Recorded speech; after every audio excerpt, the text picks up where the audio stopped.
Aquel que nos rescató, aquel que mostró su amor por nosotros, dice su palabra que aún siendo pecadores, Cristo murió por nosotros, es decir, que Él no vio nada bueno en usted y en mí, y sin embargo nos amó y nos rescató. Si de pronto alguien pensó que fue que Dios vio algo bueno en usted, que usted era muy buena persona o algo por el estilo, pues lamento decirle que la Escritura enseña todo lo contrario. Éramos pecadores, muertos, es decir, insensibles a lo que Dios decía y pedía de nosotros, y fue hasta que Él dio vida en nuestros corazones que nosotros pudimos entender nuestra condición y que pudimos clamar a Él por perdón y arrepentimiento. Aleluya. Quiero que me acompañen en oración. Padre, en esta mañana queremos darte gracias por la oportunidad que tú nos das de poder reunirnos para, como parte de tu iglesia, adorarte. Gracias porque en este momento hay muchos lugares que también se han reunido para adorar a aquel que nos rescató, aquel que compró nuestras vidas con su vida.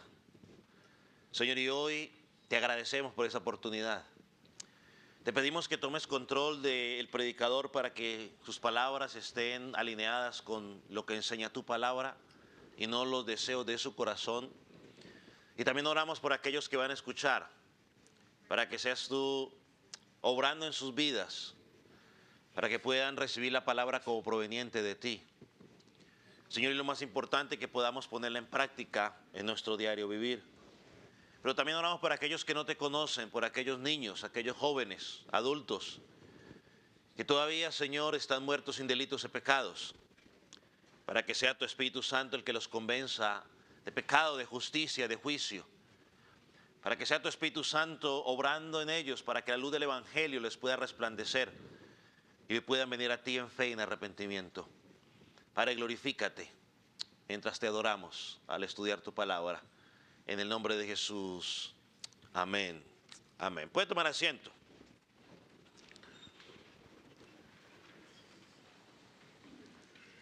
Esta mañana tenemos el privilegio de comenzar a estudiar un nuevo libro de la Escritura, y siempre lo hacemos con una gran expectativa.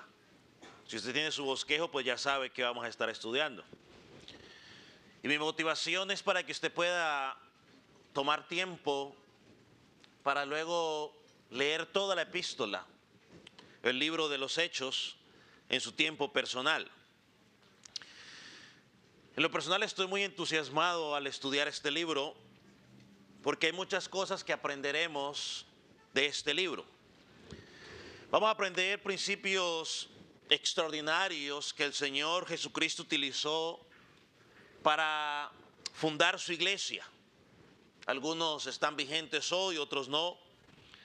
Veremos esos milagros que ocurrieron usados, el Espíritu Santo usando los discípulos o apóstoles para afianzar el mensaje que estaban presentando.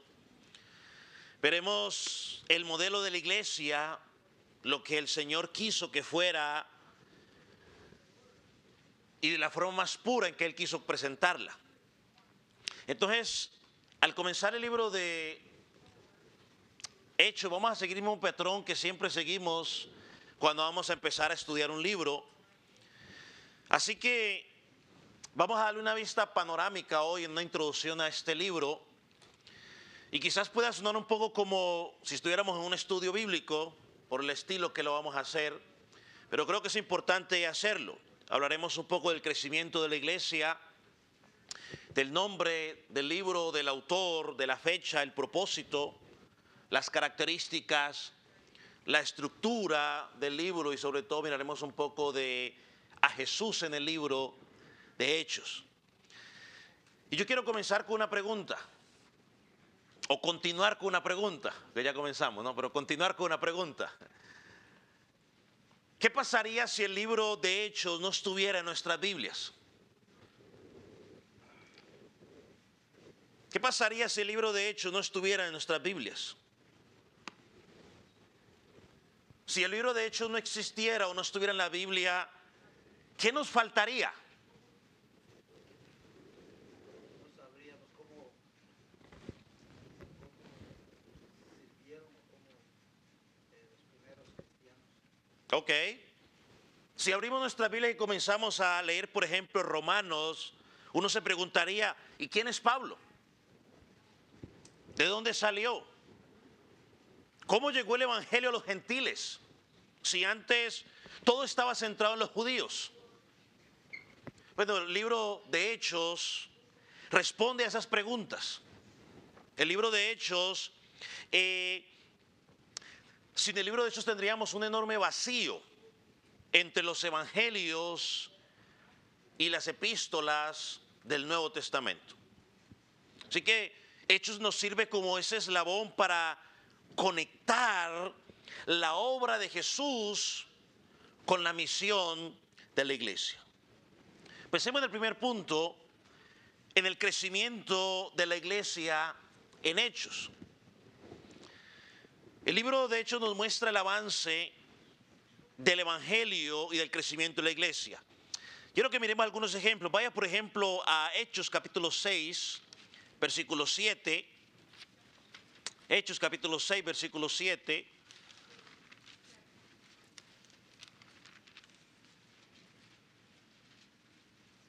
Y vamos a ir mirando cómo de manera clara el evangelio fue expandiéndose. Hechos 7 dice, y crecía la palabra del Señor, y el número de los discípulos se multiplicaba grandemente en Jerusalén.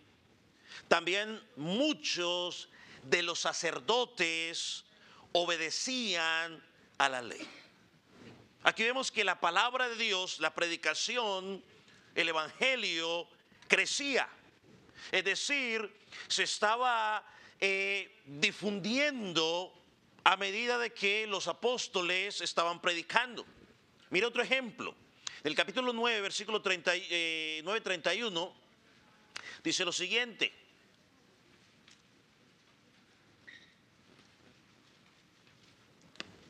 Dice, entonces las iglesias tenían paz por toda Judea, Galilea y Samaria, y eran edificadas andando en el temor del Señor, y se acrecentaban fortalecidas por el Espíritu Santo.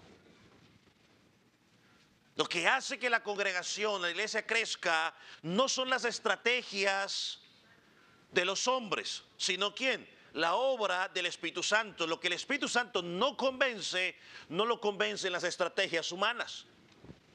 Entonces el evangelio no solo se extendía, sino que también las iglesias crecían en madurez. Porque la idea no es llenar los templos, porque para llenar un templo puede ser relativamente fácil. Ofrezcamos ciertas cosas y usted llena los templos. Pero lo importante es el crecimiento, la madurez espiritual. Mira lo que dice Hechos capítulo 12, versículo 24. Todavía tengo Hebreos, pero Hechos 12, 24. Así que si digo Hebreos, usted sabe que estamos hablando de Hechos. Dice, pero la palabra de Dios crecía y se multiplicaba. En Hechos 16, versículo 5, dice lo siguiente. Así que las iglesias eran confirmadas en la fe y aumentaba en número cada día. Confirmadas en la fe habla de qué? De que iban creciendo espiritualmente, iban madurando. En Hebreos, ¿se acuerda cuando estábamos hablando de que el autor le decía, debieron ser ya maestros? Todo lo que han recibido, deberían ya ustedes tener una capacidad de recibir otro tipo de alimento espiritual. Pero no podían porque se estaban debilitando. Entonces aquí nos dice que aumentaba en número. Y 19:20 dice lo siguiente. Así crecía y prevalecía poderosamente la palabra del Señor.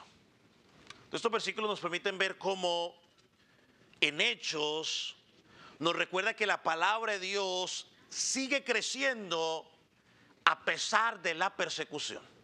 Históricamente, cuando usted lee la historia de la iglesia, cuando más la iglesia ha crecido es bajo la persecución. Ahora, mire, yo quiero que usted mire cómo termina el libro de Hechos.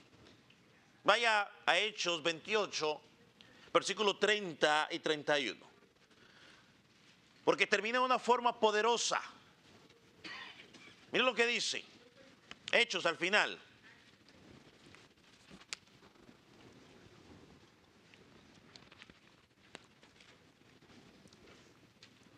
Dice, y Pablo permaneció 2 años enteros en una casa alquilada y recibía a todos los que a él venían.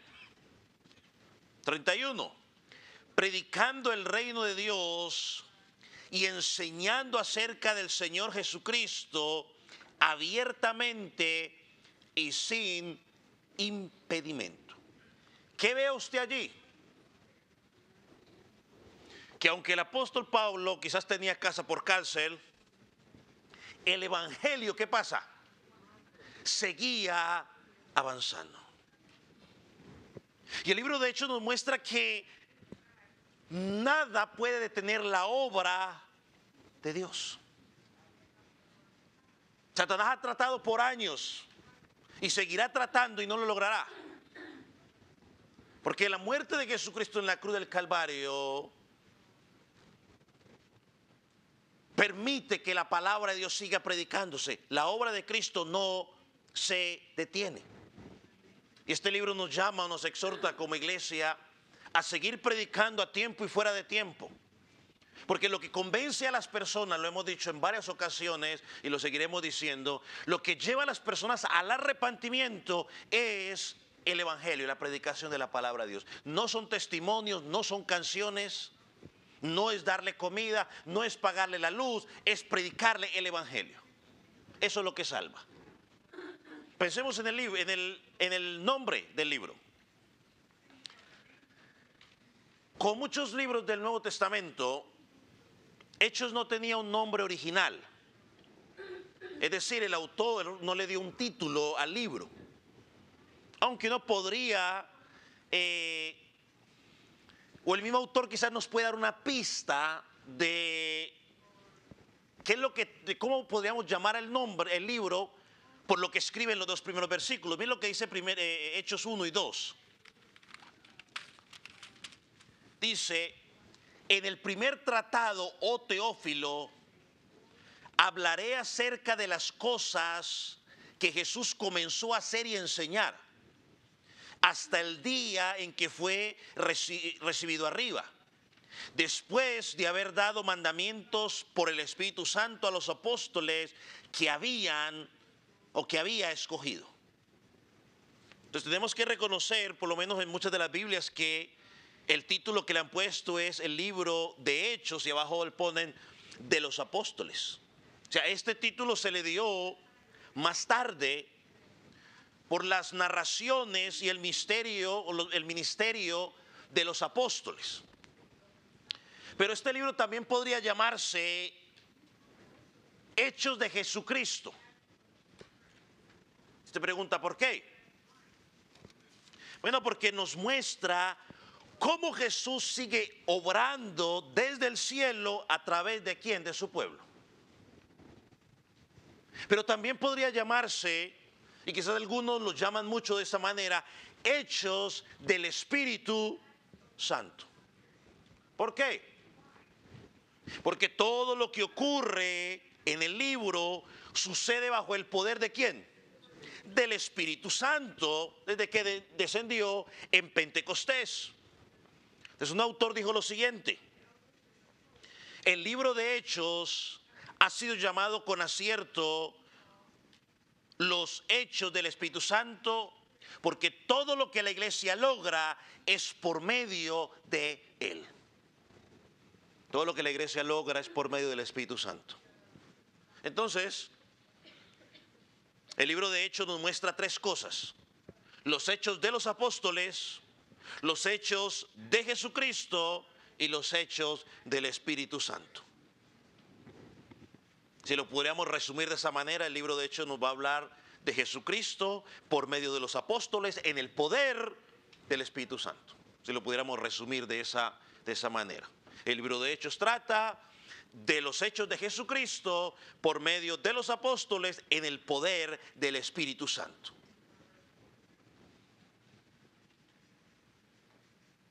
El autor, pues ya que leímos el versículo 1, el autor. Como también otros libros del del Nuevo Testamento, no menciona directamente quién fue el autor. Sin embargo, hay bastante evidencia para decir quién es el autor del libro de Hechos. El autor fue testigo ocular de los eventos que narra. En ciertas partes él lo presenta como en tercera persona, o sea, como alguien que cuenta lo que otros hicieron. Pero hay momentos en los cuales él se incluye e involucra a nosotros, ¿no? Pero lo que dicen los estudiosos es que el libro de Hechos fue escrito por Lucas. Y es interesante que algunos dicen o creen que Hechos es la segunda parte del Evangelio de Lucas, porque el primero que él escribió, por eso dice, en el primer tratado, está haciendo referencia ¿a quién? Al Evangelio de Lucas. O sea que el mismo escritor de Lucas es el mismo escritor de Hechos. De Lucas sabemos que fue un apóstol, que fue compañero del apóstol Pablo, fue médico, era un hombre muy culto, y también fue un hombre un investigador o un historiador preciso. O sea, él hizo una investigación para poder escribir lo que escribió. Lucas fue compañero de Pablo. Miremos, déjeme decirle algo sobre esto. Lucas se une a Pablo en Troas, según el relato de Hechos, y lo acompaña a diferentes lugares en los viajes misioneros.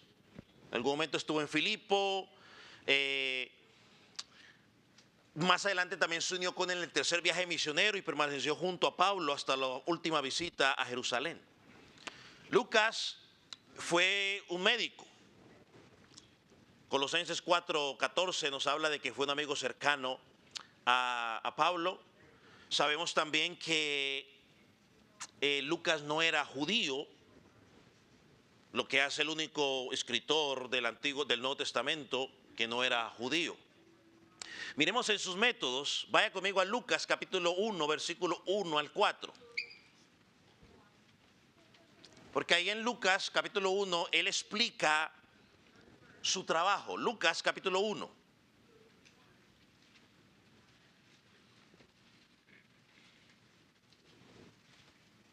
¿Lo tiene?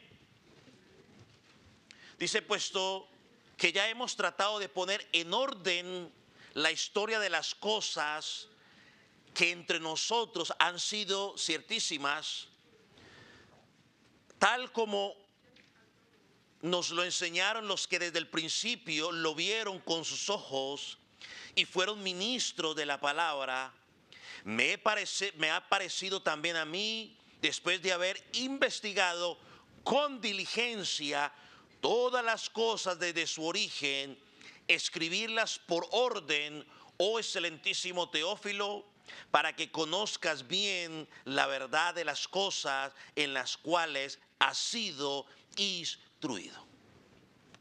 Y quiero que lo tenga bien claro, Lucas no fue apóstol del Señor Jesucristo. Tampoco estuvo presente en el ministerio terrenal de Jesús. Él investigó cuidadosamente. Se fue un investigador. Habló con testigos, recopiló información y las escribió para ponerlas, que dice él, en orden.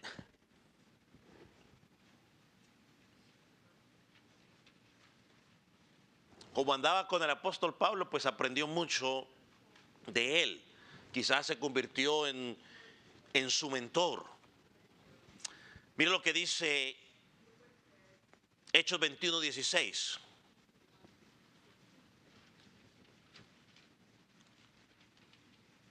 Dice, nos acompañaron también algunos de los discípulos de Cesarea, quienes nos condujeron a Mnasón de Chipre, un antiguo discípulo con quien debíamos hospedarnos. Entonces Lucas se hospedó en la casa de Mnasón. Y sin duda, digamos, aprovechó el tiempo que estaba con él para instruirse, para poder escribir lo que escribió. La fecha del libro, pues algunos o la mayoría de los estudiosos concuerdan que fue escrita más o menos en el 62 después de Cristo. Ahora, ¿cuál es el propósito del libro de Hechos? ¿Cuál es el propósito? Y creo que llegamos a una parte importante. ¿Por qué tenemos el libro de Hechos en nuestras Biblias? Como ya miramos en el versículo 1 y 2, que leímos hace un rato, estas palabras nos recuerdan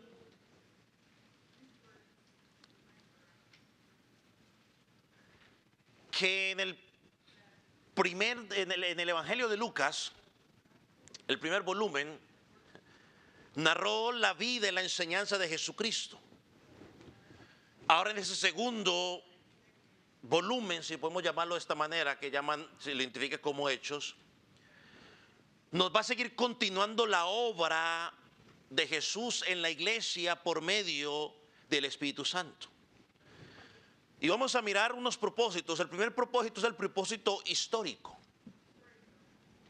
Es decir, nos muestra cómo ocurrieron los eventos después de que Cristo ascendió a los cielos. O sea, después de que Jesucristo se fue, nos muestra qué es lo que pasa. Y Lucas no escribe solamente para contar historias, sino para conectar el ministerio de Jesús con las epístolas del Nuevo Testamento. No son historias simplemente. Gracias a este libro sabemos que fue Pablo, sabemos cómo se convirtió el apóstol Pablo, a dónde viajó, cómo nacieron las iglesias, cuántas cartas escribió. Gracias a esto lo sabemos. El libro de Hechos es el único libro inspirado que nos cuenta el origen de la iglesia después de la resurrección de Jesucristo. Sin ese libro tendríamos muchas lagunas en cuanto a la historia de la fe cristiana. Un autor explicó que Lucas escribió esta carta o este libro como un relato confiable para los primeros creyentes. Y usted pregunta, ¿por qué? Bueno, porque normalmente siempre salen cuentos extraños, historias extrañas para confundir a la gente. Y cuando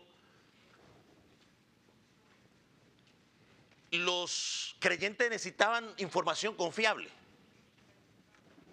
porque muchos falsos maestros empiezan a tratar de presentar falsas enseñanzas y usted necesita una verdad fidedigna en la cual usted pueda confiar. Y eso es lo que hace Hechos. Hechos trata de presentarnos el origen fundamentado de la iglesia para que no seamos confundidos con más nadie. Es una guía para confirmar el evangelio, para afianzar la fe de los creyentes. El segundo propósito que encontramos es un propósito teológico. ¿Por qué teológico? Porque, como dijimos, es el evangelio, si me permite llamarlo, del Espíritu Santo. Nos muestra la obra del Señor Jesucristo por medio del poder del Espíritu Santo obrando en los discípulos. Y Lucas repite una y otra vez lo que la iglesia debe predicar y lo que le digo yo a usted que usted y yo debemos predicar en esta congregación una y otra vez. El cristianismo no es un conjunto de ideas. El cristianismo es una persona. ¿Quién es esa persona? Cristo. Vaya a Hechos 4:12, donde usted y yo podemos allí mirar el mensaje central del evangelio que tú y yo predicamos. El cristianismo, mis amados amigos, no son ideas de los hombres. El cristianismo es una persona, esa persona es Cristo. Miren lo que dice Hechos 4:12. Y estimado amigo que está sin Cristo, pone bastante atención. Miren lo que dice. Y en ningún otro hay salvación, porque no hay otro nombre bajo el cielo dado a los hombres en que podamos ser salvos. Todo el libro de Hechos gira en esa verdad. No hay otra persona. No la busque. Quizás usted le han enseñado que es otra persona. No, no es esa persona que usted le enseñaron. Le han enseñado que es la iglesia. No, tampoco es la iglesia. Aquí dice claramente que la única persona para que los hombres puedan ser salvos es Cristo. En ningún otro hay salvación.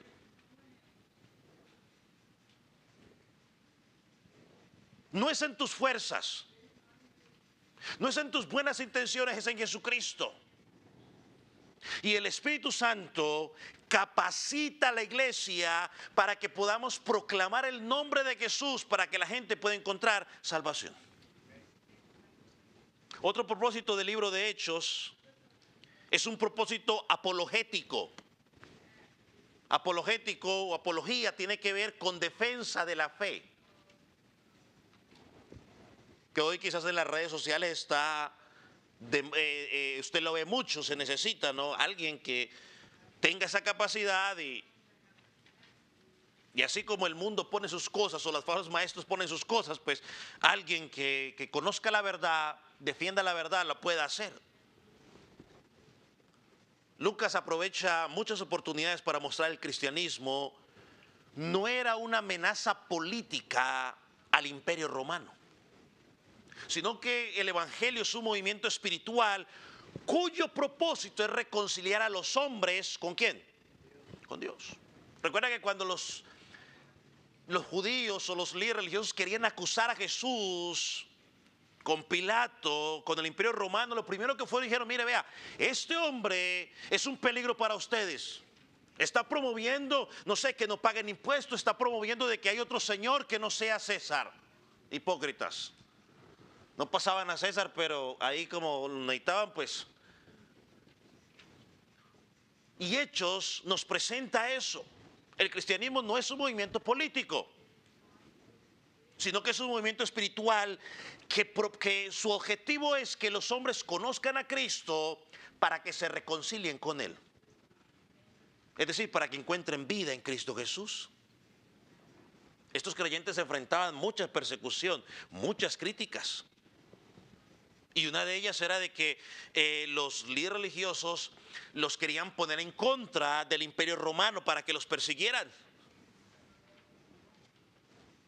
Este libro nos va a mostrar el sufrimiento de los creyentes. Pedro y Juan fueron apedreados. Esteban fue apedreado. La iglesia en Jerusalén fue perseguida.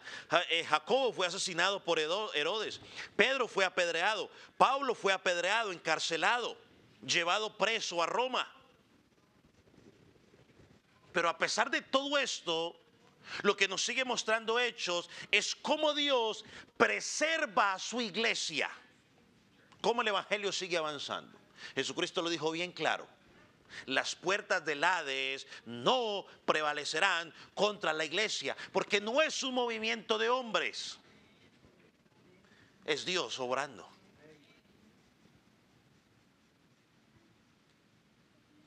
Un comentarista dijo que Hechos es la historia de la propagación del evangelio en medio de una oposición constante. Declara una verdad alentadora: nada puede detener el evangelio. Nada. Hay un cuarto propósito y es un propósito práctico. Hechos 28:31 que ya leímos, dice que aún Pablo, preso en Roma, predicaba el reino de Dios y enseñaba acerca del Señor Jesucristo abiertamente y sin impedimento.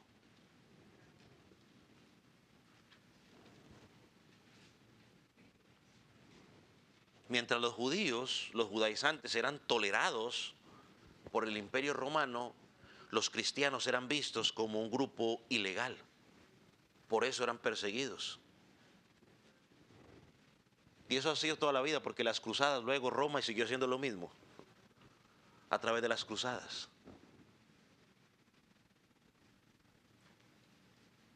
Ahora, ¿cuáles son las características del libro de Hechos? Vamos a mencionar algunas de ellas. Y una de las primeras características es que es un documento misionero. Ya lo hemos dicho en varias ocasiones, el libro nos muestra cómo el evangelio comenzó a extenderse desde Jerusalén hasta todas las naciones. Por eso es que usted y yo hoy estamos aquí, hemos conocido a Jesucristo. Porque el evangelio se empezó a extender. Segundo, característica es que tiene un alto contenido de sermones. ¿De sermones? ¿Cómo así? El libro de Hechos registra muchos discursos o sermones de los apóstoles. Dicen los estudiosos que hay entre 19 y 24 sermones. Claro, no podemos pensar que Lucas lo escribió todos los sermones palabra por palabra, porque entonces no cabría. Pero sí sabemos que probablemente son resúmenes de algunos de los sermones que los apóstoles predicaron, donde él pone los puntos principales necesarios para presentar su enseñanza central dentro de esa predicación. Una tercera característica del libro de Hechos es que es un documento histórico y, como ya mencioné hace un rato, teológico. ¿Qué significa esto? Que no solamente nos enseña cosas reales que pasaron, sino también verdades espirituales llenas de doctrina. Verdades espirituales.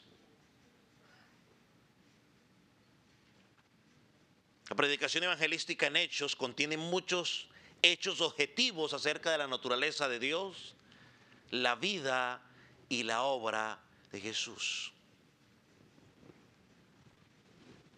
Y una de las cosas que vamos a mirar en Hechos es cómo, por ejemplo, el apóstol Pablo toma escrituras del Antiguo Testamento para explicar quién es Cristo. Y cómo todo lo que se prometió en el pasado, que era sombra, tiene su cumplimiento ¿en quién? En Cristo. Toma esos pasajes difíciles del Antiguo Testamento y nos los pone quizás más fáciles para que podamos entenderlos ahora en el Nuevo Testamento. Ahora miremos la estructura del libro de Hechos. Como ya se dio cuenta, tiene 28 capítulos. Así que es un libro extenso. Y quizás estoy pensando dividirlo por partes, de acuerdo a la estructura, asimismo, para no hacerlo tan extenso, tomar una primera parte, hacer un break con otro libro y luego regresar a la segunda parte, para no hacerlo tan monótono para ustedes. Pero según los estudiosos dice que se puede dividir por secciones y hay varias formas de hacerlo. Una de las formas que se puede dividir es por sus personajes principales. Hay dos protagonistas que predominan en el libro de Hechos: Pedro y Pablo. Desde el capítulo 1 hasta el capítulo 12, el que predomina es Pedro. Y a partir de la segunda parte del capítulo 13 hasta el versículo 18, el que predomina es Pablo. Sí hay otros personajes, pero los más destacados son ellos. Lo vemos predicando, lo vemos haciendo milagros, lo vemos Dios usándolo de manera poderosa. Poco a poco Pablo va desapareciendo, Pedro va desapareciendo y poco a poco Pablo pasa a ser el centro de la historia o de la predicación. Otra segunda forma en la cual se puede dividir el libro de Hechos es por la forma en que se expandió el evangelio, centrándonos en las ciudades que fueron los centros del movimiento de la iglesia. Y esas son Jerusalén y Antioquía. Del capítulo 1 hasta el capítulo 12, el mover lo vemos más dentro de Jerusalén. Y del capítulo 13 hasta al capítulo 28 se ve más en Antioquía. Y Antioquía en la segunda parte se convierte en el centro misionero. De allí la iglesia empezó a enviar obreros y misioneros a diferentes regiones. Así que podríamos dividirlo también de esas dos maneras, Jerusalén y Antioquía.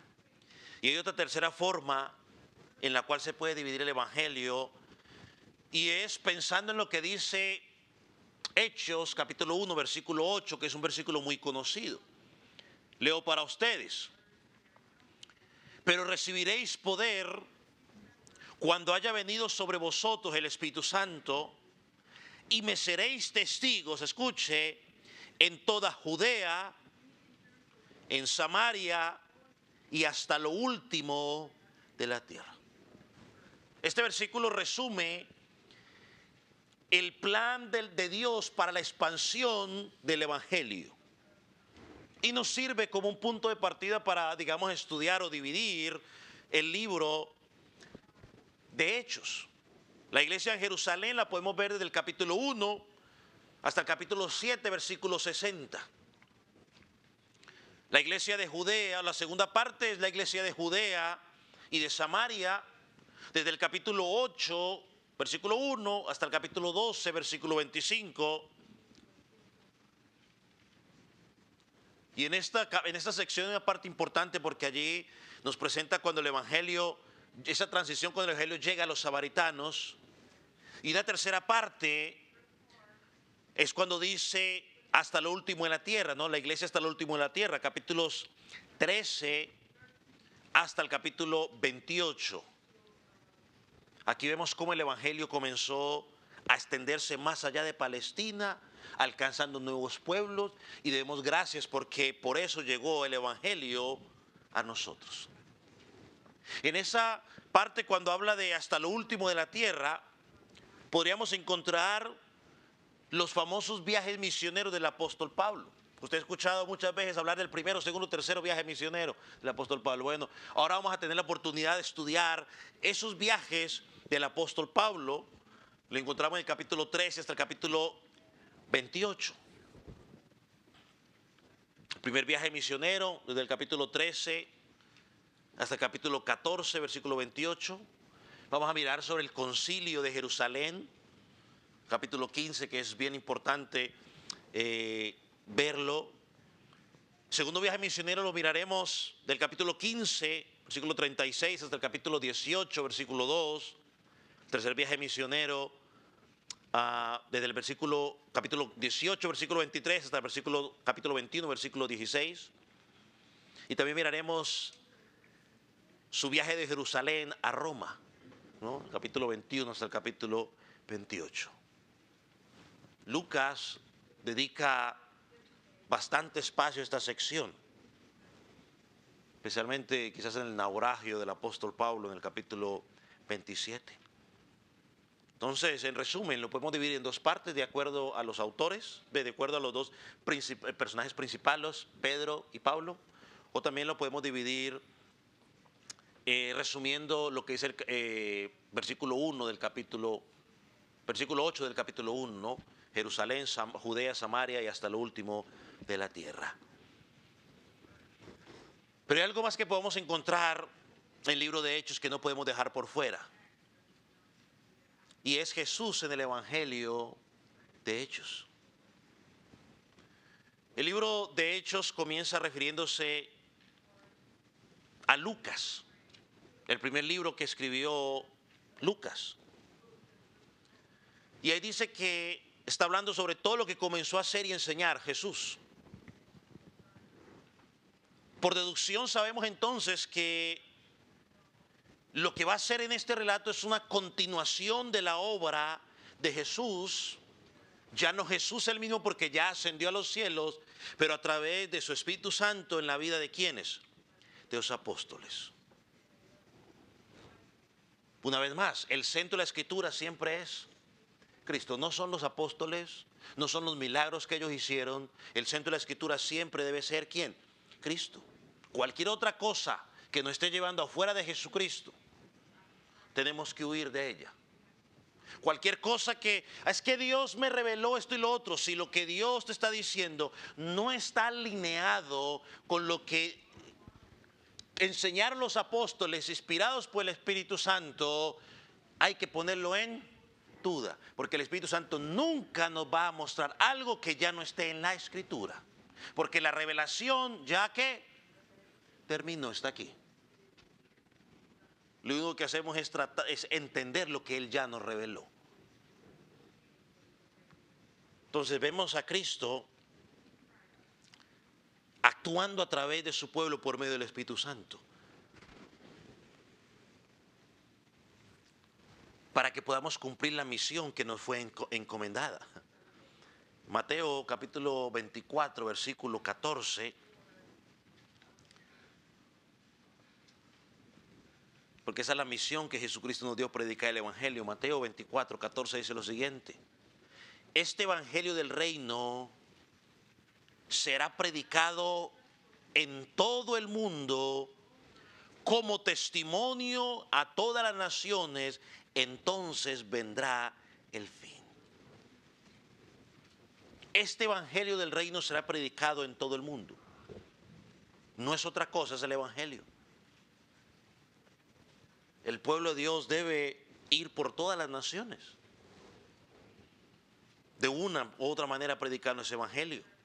Lucas, capítulo 24, versículos 46 y 47 dice lo siguiente: y Él les dijo, yo les di otra versión, luego al último la cambié, si la puede cambiar al Reina Valera está bien. Y Él les dijo, así está escrito, y así fue necesario que el Cristo padeciera y resucitase de los muertos al tercer día, y que se predicase en su nombre el arrepentimiento y el perdón de pecados en todas las naciones, comenzando desde Jerusalén. Es lo que dice, que era necesario que Cristo padeciera, era necesario que Cristo resucitara el tercer día. Y el versículo 47 dice, es necesario que se predique su nombre, que se predique en su nombre el arrepentimiento. El Evangelio tiene que llevar a las personas al arrepentimiento, es decir, a un cambio de ¿qué? De dirección. Tú no puedes seguir viviendo de la misma manera. No puedes decir que es conocido a Cristo y seguir viviendo ¿qué? Igual. Amigo que está sin Cristo, creer en Cristo no es algo intelectual. El creer en Cristo implica un cambio de dirección en tu vida. Porque la misma Biblia dice que hasta los demonios creen. Y añade, tiemblan. Tiemblan porque saben lo que les espera en el futuro. Pregunto, y siempre hago esta pregunta. Ya muchos la conocen, los nuevos apenas me la escuchan primera vez. ¿Ese creer de los demonios ha impactado su vida? Siguen viviendo igual. Seguirán siendo demonios. El creer bíblico impacta tu vida. El creer bíblico te lleva a cambiar de dirección. Ese es el arrepentimiento. Un cambio de mentalidad. Yo antes vivía por mis deseos, por lo que yo pensaba, por lo que la cultura pensaba que era correcto. Pero ahora que estoy en Cristo, yo ya no vivo por lo que dice la cultura. Yo ya no vivo por lo que dice mi corazón. Yo vivo por lo que dice la palabra. Por eso es nuestra norma de fe y conducta. Y eso tenemos que predicar. No es mi testimonio, no es tu testimonio. Es el Evangelio de Jesucristo. Que Jesucristo vino a reconciliar hombres y mujeres, que dice la palabra, que estaban condenados a la condenación eterna porque pecaron. Tú pecaste contra Dios. Y cuando hablamos de pecado no estamos hablando, yo no he matado a nadie. No, lo más seguro que los que estamos aquí físicamente no hemos matado a nadie, pero según Jesús quizás en la mente sí hemos matado a más de uno.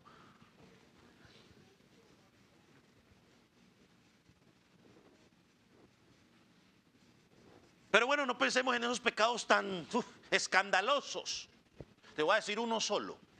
La Escritura dice que debemos amar a Dios con todo nuestro corazón, con todas nuestras fuerzas.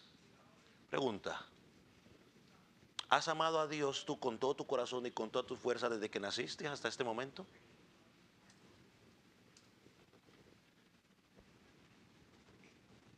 Ninguno podemos decir eso.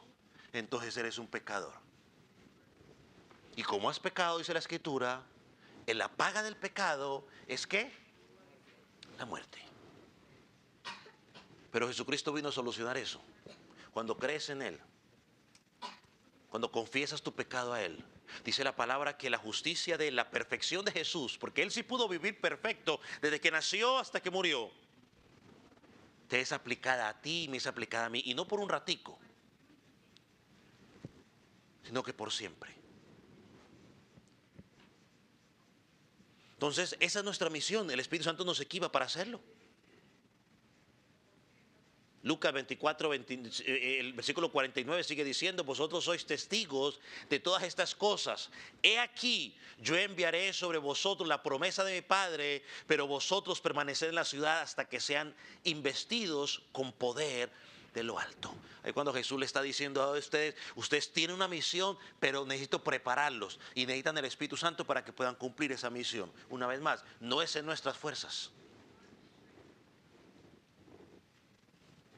Cristo les dice: ustedes son mis testigos, pero no salgan todavía. Y eso es lo que miramos en Hechos capítulo 1, versículo 8, uno de los pasajes más famosos del libro de Hechos, ¿no? Recibiréis poder cuando haya venido sobre vosotros el Espíritu Santo. Y lo digo desde ahora, pues. Y aquí cuando dice poder, ¿recibiréis poder para qué? Oh, gracias. Tan fácil que es estudiar la palabra. Ahí dice: recibiréis poder para hacer ¿qué? ¿Qué dice el pasaje? Mis testigos. Recibiréis poder para predicar mi palabra. No, pero hoy la gente dice que es poder para unas cosas todas extrañas. No, es poder para predicar la palabra. En medio de la persecución que estaban recibiendo. Recuerde, mire, cuando usted mira Lucas al final, ¿cómo terminaron los apóstoles? ¿Cómo terminaron? No. En Lucas, antes, cuando Jesucristo murió, Cuando Jesucristo murió, ¿cómo terminaron los discípulos? ¿Qué más? No, antes de perseguidos. O bueno, después de perseguidos, por ahí. ¿Qué más? ¿Qué pasó con ellos? Dígalo. Cada quien para su lado. Terminaron así. Las rodillas les aplaudían. Estaban espantados. Nos van a matar. ¿Quién va a predicar a Cristo en esa condición? El mismo Pedro tuvo que decir: no, yo no lo conozco. Empezó a cambiar hasta su forma de hablar. Empezó a maldecir una cantidad de cosas para salvarse. Espantados estaban. No podían predicar. ¿Qué iban a predicar? Pero cuando dice: recibiréis poder. Y ahora usted los ve, el mismo Pedro que cambió el vocabulario, que se escondió, que salió corriendo, se paró después de que el Espíritu Santo vino sobre ellos. ¿Y qué les hizo? Los confrontó y les dijo: ustedes lo mataron. Ya se le quitó el miedo. ¿Por qué? Porque el poder del Espíritu Santo vino a ellos.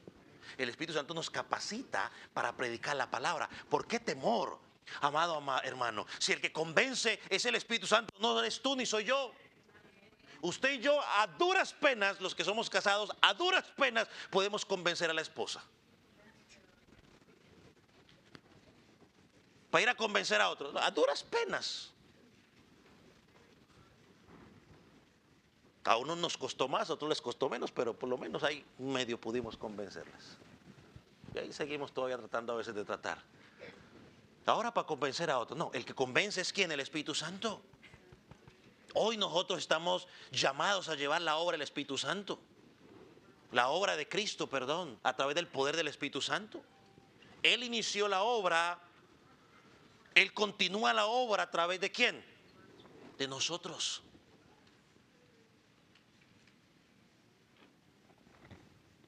Mire, Cristo es tanto el Evangelio, estimado amigo y hermano,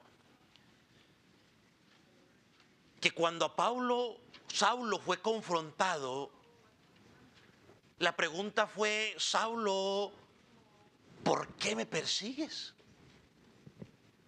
Y lo más seguro que Saulo tuvo que, yo contigo no tengo nada, yo a ti no te estoy persiguiendo.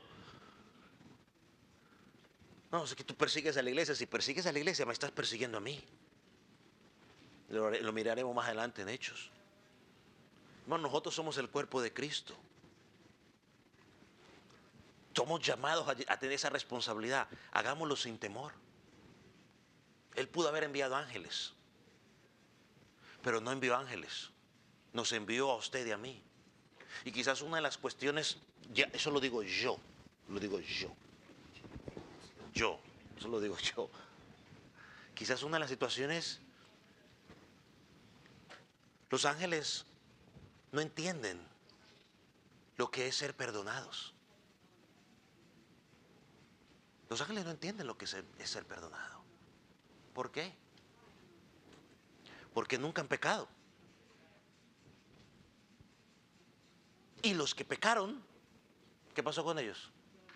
No han sido perdonados, ni serán perdonados. Tú y yo sabemos lo que es ser perdonado. Y no se nos perdonó poquito, se nos perdonó mucho.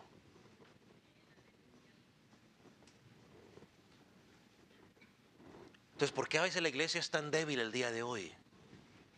Por nuestra poca dependencia del Espíritu Santo. Porque a veces queremos confiar más en nuestras propias fuerzas, en nuestras propias estrategias. ¿Qué podemos hacer? Esto y lo otro. Y se nos olvida de que si el Espíritu Santo no convence, no convence a nadie. Porque a veces muchas veces entendemos la obra del Espíritu Santo de una manera inapropiada. Porque es lo que el Señor Jesucristo dijo en Mateo 28:20, un pasaje muy conocido. Y yo estaré con vosotros todos los días hasta el fin del mundo. Hermanos, la iglesia tiene, el evangelio tiene que seguir continuando. Y esa obra está encargada en nuestras vidas como iglesia. Nos toca a nosotros. Hermanos, el libro de Hechos nos va a motivar a seguir esa obra de predicar esa gran comisión que nos ha dado. Vamos a orar. Ponga sobre sus pies.